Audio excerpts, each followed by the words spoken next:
Chapter 11. Profound Simplicity. The Child and the Child's Equation.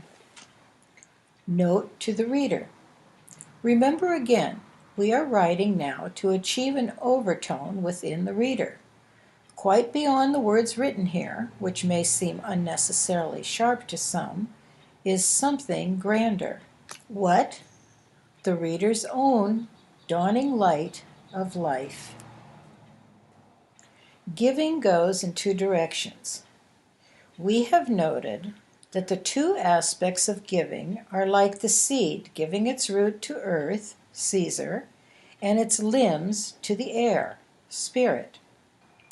What is the equivalent in one's human experience? Giving to the earth is giving a part of one's tangible substance to someone who needs it, as certainly as a seed must give part of its actual inner substance to the earth, literally and actually. So the victorious man must give some of his worldly substance. The man who gives little or nothing to the earth is certain to receive little or nothing from the earth, and must resort to taking what he needs from others. Giving to God what is God's. The question now becomes, how does one give to God what is God's? There needs to be no doubt or argument about how one is to do this. We do it exactly as the Christ light lived and taught. To Caesar and to God. Ministers give the spiritual bread of life to the congregation.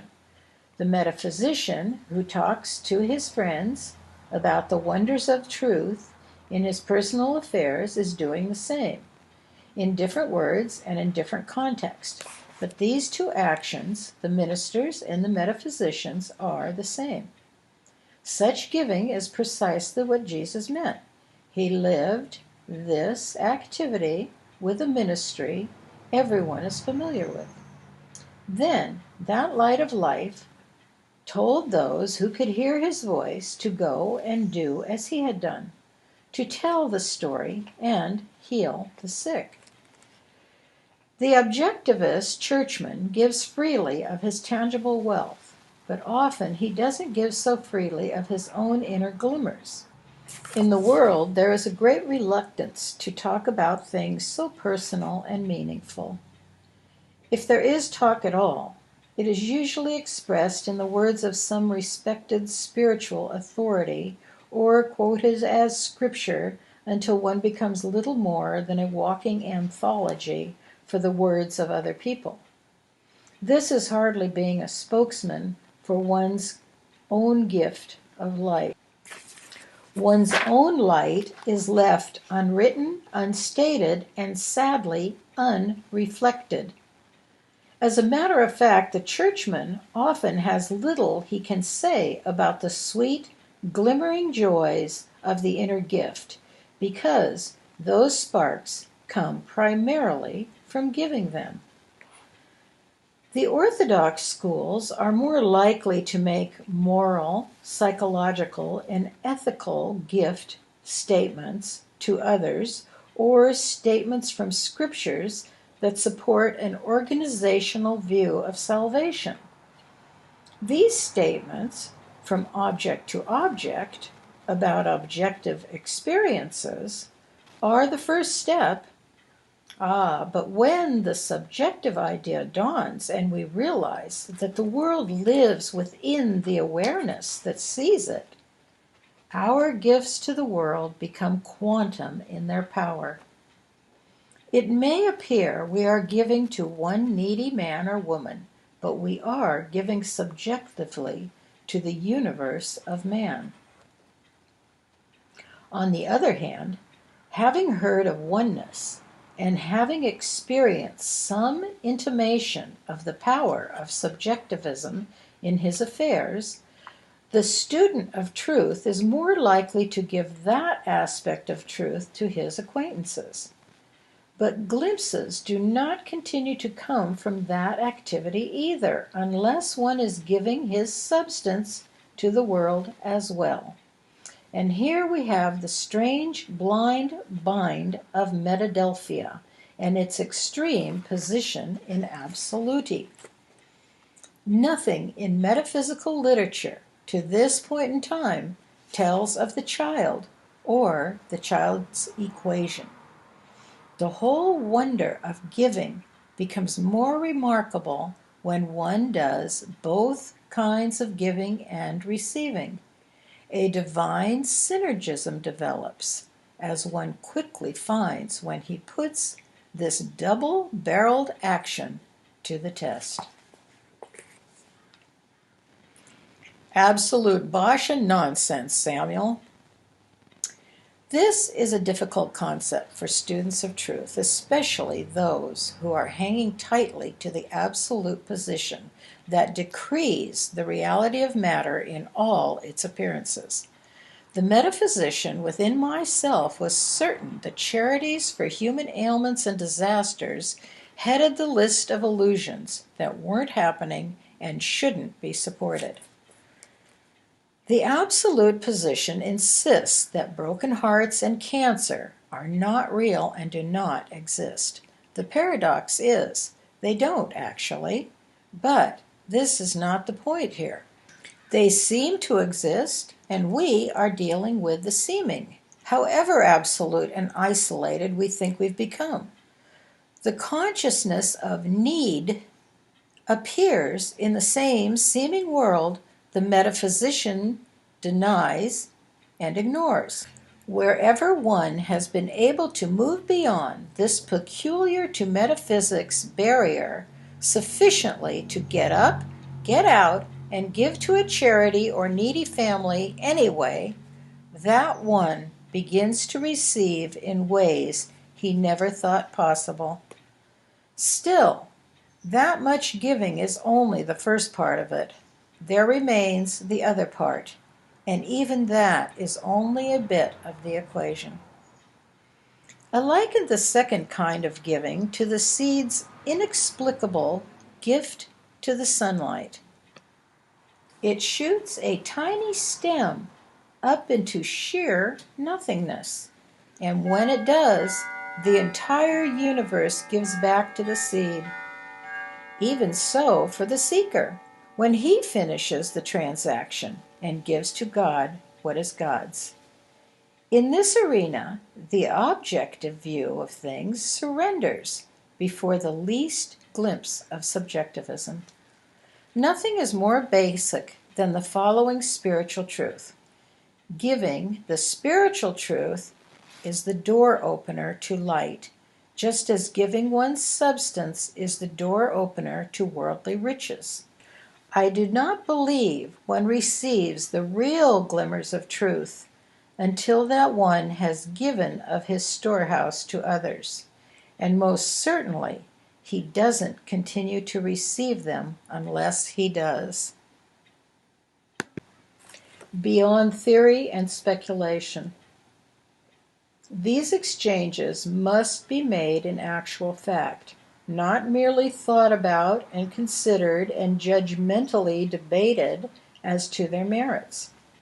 The gift goes out from our tangible bodily hand into the hand of someone else out there in Caesar's world, and our own words of stories and events wherein the light of life has done something in our affairs is spoken out of our present body and listened to by someone at hand to receive the essences, the spiritual light, which essentially is giving God what is God's.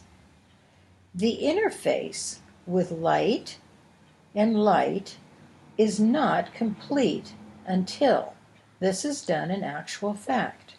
Oh, but when we have done it, we feel it and know it is right. The gift to God is most quickly accomplished with words to men, written or spoken. But both gifts are made and both exchanges are completed right here by oneself, out of his own wealth, external, and his own glimpse, himself, internal. The metaphysical in-house performance is not enough. In the early years, metaphysicians were good about giving the spiritual truths. Their testimonials were attended by outsiders who had come to hear what subjectivism was all about. Today, those exchanges have become a closed performance from student to student, who, for the most part, question the correctness and sincerity of the words they are listening to.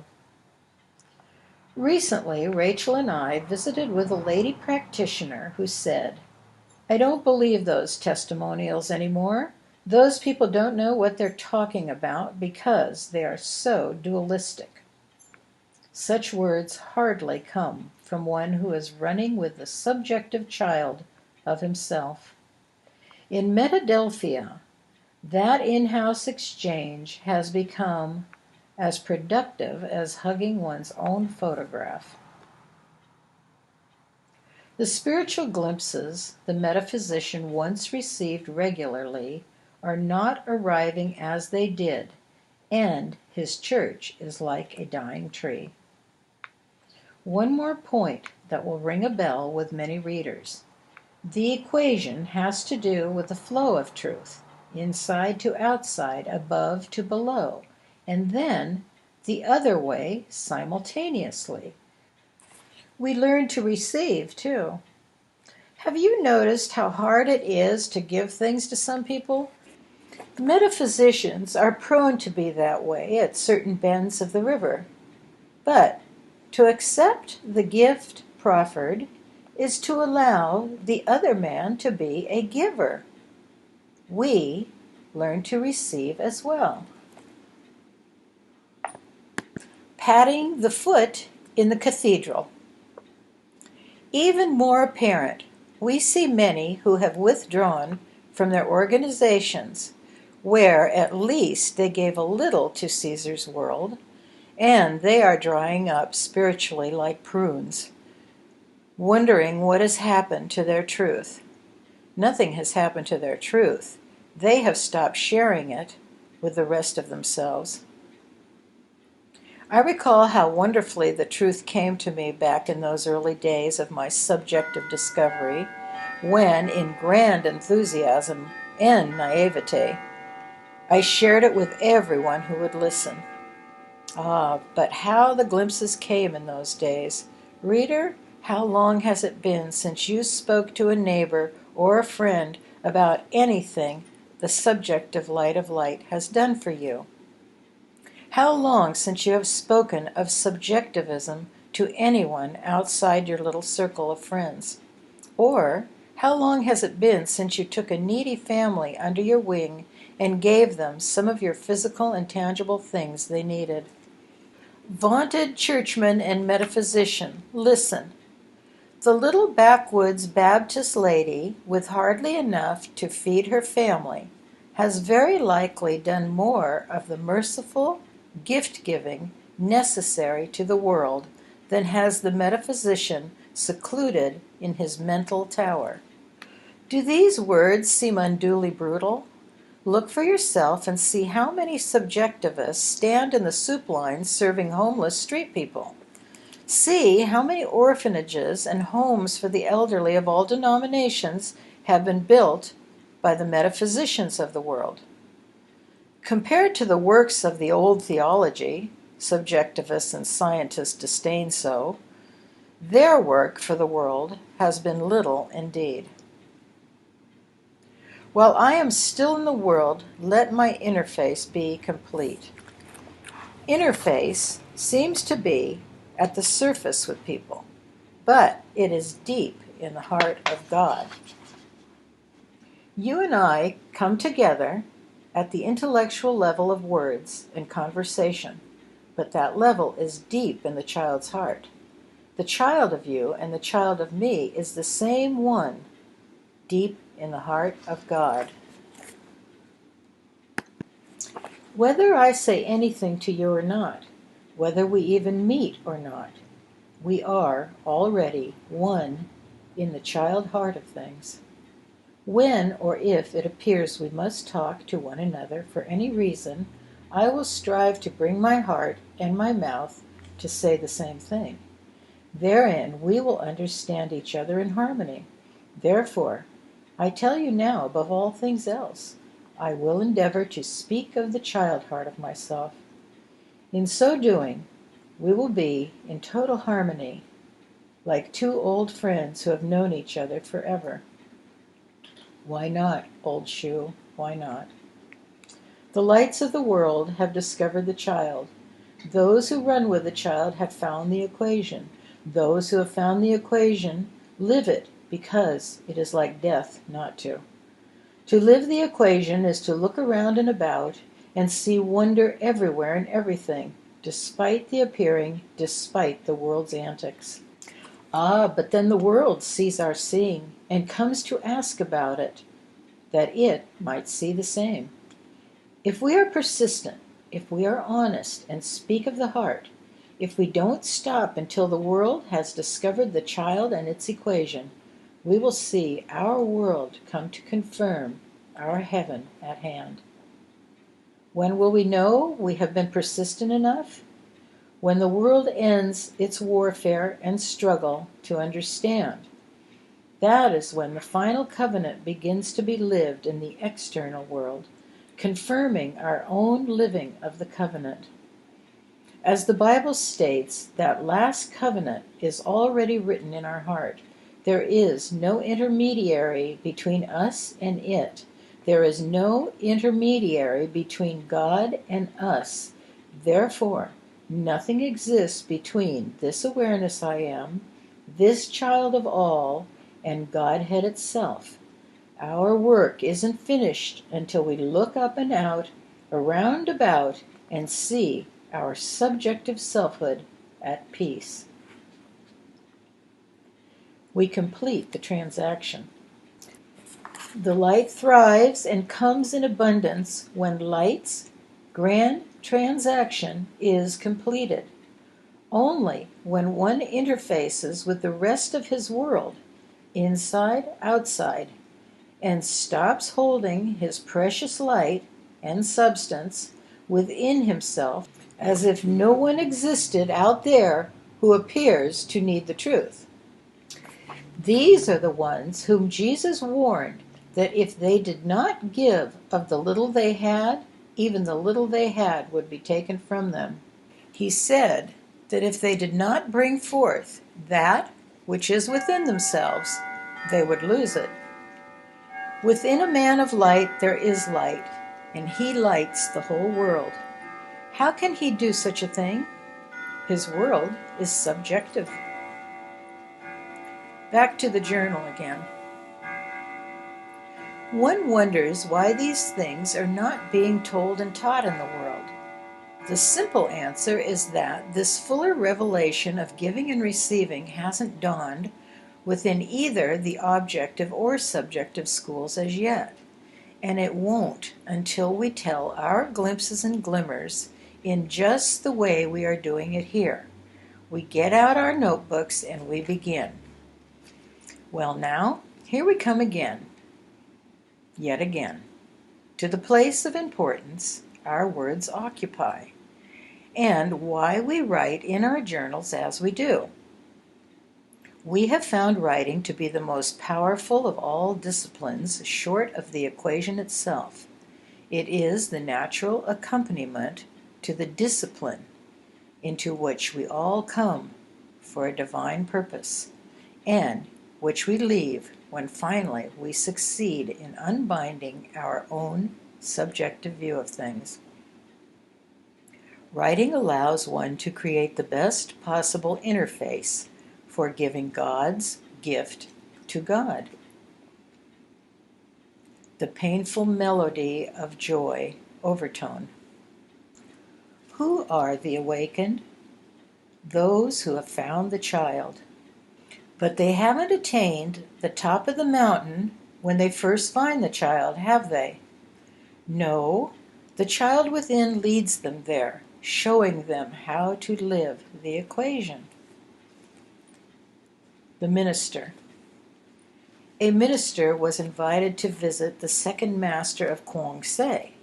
When he arrived at the second master's house, the minister said, "Your words have been meaningful to me, and I have long wanted to meet you face to face.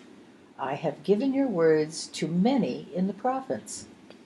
"Yes, I know," said the master. "That is commendable, and it is the reason I have invited you. I want to give you a gift of gratitude to you in return for your telling others of me." Then the master said the secret words of the equation. As quickly as the words were uttered, they were followed by a flash of lightning on the mountain. When the thunder stopped echoing through the hills, the master said, "I will explain the words to you if you wish. They will allow you to enter the province treasury and give whatever you like to your world." The minister, busy thinking what he was going to say next to impress the master, didn't hear the words of the equation or the offer to explain them. The host repeated the offer. When the thunder stopped shaking the mountains, the promise to explain was made once more, but the minister's much thinking still didn't let him hear. The tired old teacher told the word and made the promise for the third time, saying it differently in order to make himself understood. The minister neither heard nor asked. "I have appointments to keep, and I must not take too much of your time," he told the second master in feigned humility, and hurried away. The second master of Kwong Se told Han about his visitor, who was too busy to either see or understand the magnitude of the gift proffered. "Why are you surprised?" asked Han. "The master of Galilee prepared a feast and invited the businessmen and merchants. They were more anxious to keep their schedules than eat the food." That simple man denounced the businessmen and told his servants to let anyone come to the feast who wished.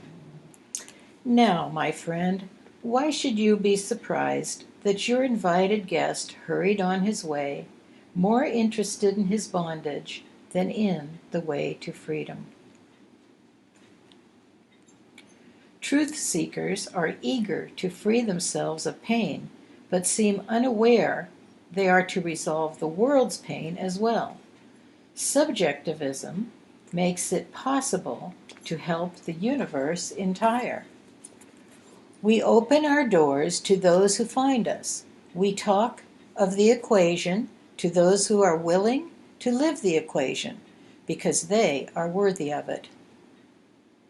Even that is no indication that they will drink the water of our cistern, but if the truth is important to them, they will come asking questions, and we answer honestly, exactly as we would have them answer ours. Who are the least simple? Who are the least simple and childlike people in the world, Mary wondered. "I think the ministers," Lee said, after a moment of thought, "because they are so serious." "Soldiers," said the soldier. "If they get childlike, they get dead."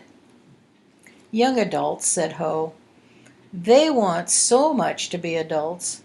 They hurry to leave their childhood behind." "But they are close to the child," said Lee. "Ministers are often so somber, so sanctified and self-righteous. They take everything seriously, as if the world was hinged on the front door of their particular building." "Isn't it?" asked the soldier, looking for an argument. "Never mind," laughed Mary. "We are asking who are the least childlike among men." That night at the campfire they asked Han, "Who are the least childlike?" The old man puzzled. "Wouldn't it be best to know who is the most childlike?" "You are," Lee said quickly. "Then why do you ask a child such a question?" "Because you can answer it," said Lee. "Then, my friends, can you see that the way to know the man who is least childlike in the world is to become the child yourself. The fireflies sparkled that evening. Why did the carpenter say to pray without letting others hear them? Isn't prayer on the street better than no prayer at all? Oh, yes, said Mary, but I imagine he was talking about the secret equation. How so, Mary? If one is accustomed to giving, he doesn't say anything about his gift. He just gives. He acts without regard or regret. If one is not accustomed to acting so, he says, I left something for you on the table. That is better than not giving at all, of course, but it is not as one acts from the heart. To act from the heart is to give the gift without expecting something from that one in return. That's ridiculous, the soldier shouted. There are those of us who have grown up with nothing. We have had to work hard for the things we have. We can't be faulted because we place a high value on the things that have come to us slowly. We part with our possessions more carefully than those who have much. But I am not guilty because I don't want my gift overlooked or lost. There, you make my point, the little lady with the bright eyes smiled. It is the matter of value that we are talking about. If an unseeable reality is the real value, then our material things have less value, or none at all. Isn't it strange to call matter unreal and then clutch it so tightly, hesitant to let it go out and help others? Well, I need a little of that unimportant material stuff to buy food and feed my family, the soldier from the far country growled. Well, we all do, Mary replied, but it is our giving that is the value to us, not our gift. Why do you and Han and the preacher talk so damn much about giving? The soldier asked with anger. Because it bothers you so, said Han from out of the shadows. When it stops bothering you, we will be able to move beyond the things you cherish most to something to be cherished more. Touching the tender places. Han said, the role of the honest teacher, like that of the prophet of old, is to touch our tender places. What is pain but the push to find something beyond? Somewhere along the line, we learn this slowly. If we are fortunate, we find someone with the courage to tell us directly and honestly, in words we can understand, in words that punch their way through our crust of selfishness and fear. The teacher within does not give us the smooth stone or the soft sound. The truth is not always gentle. You lure one here with the soft sound, you know, the soldier said, still growling. Then, when he gets here, you nail him with hard teachings. The man who leaves here is not the man who came here. One day he will see what he left behind while he was here. Hans stirred the fire. Everyone sat thinking. In a moment, the old teacher said, Tell me something, soldier. Tell me your most vivid memory and what it has taught you about yourself. The battlefield, the soldier answered quickly, beginning to catch a glimpse. You needn't ask if that was painful. It was. It surely was. A hush fell across the meadow. Even the fire stopped crackling. Barely above a whisper, the soldier said, Why must I learn things so slowly and painfully? Find the purpose pain and pleasure serve, my young friend. Not so much how to avoid pain and how to... Have you avoided them, master? The subdued soldier asked. No, I have learned their lessons. All of them? I don't know. Unabashed, the soldier wrote home. I'm glad to know there's something the old bastard doesn't know. The slow seed had been planted, however. It would take years, but the seed would grow apace, and the soldier would find it one day.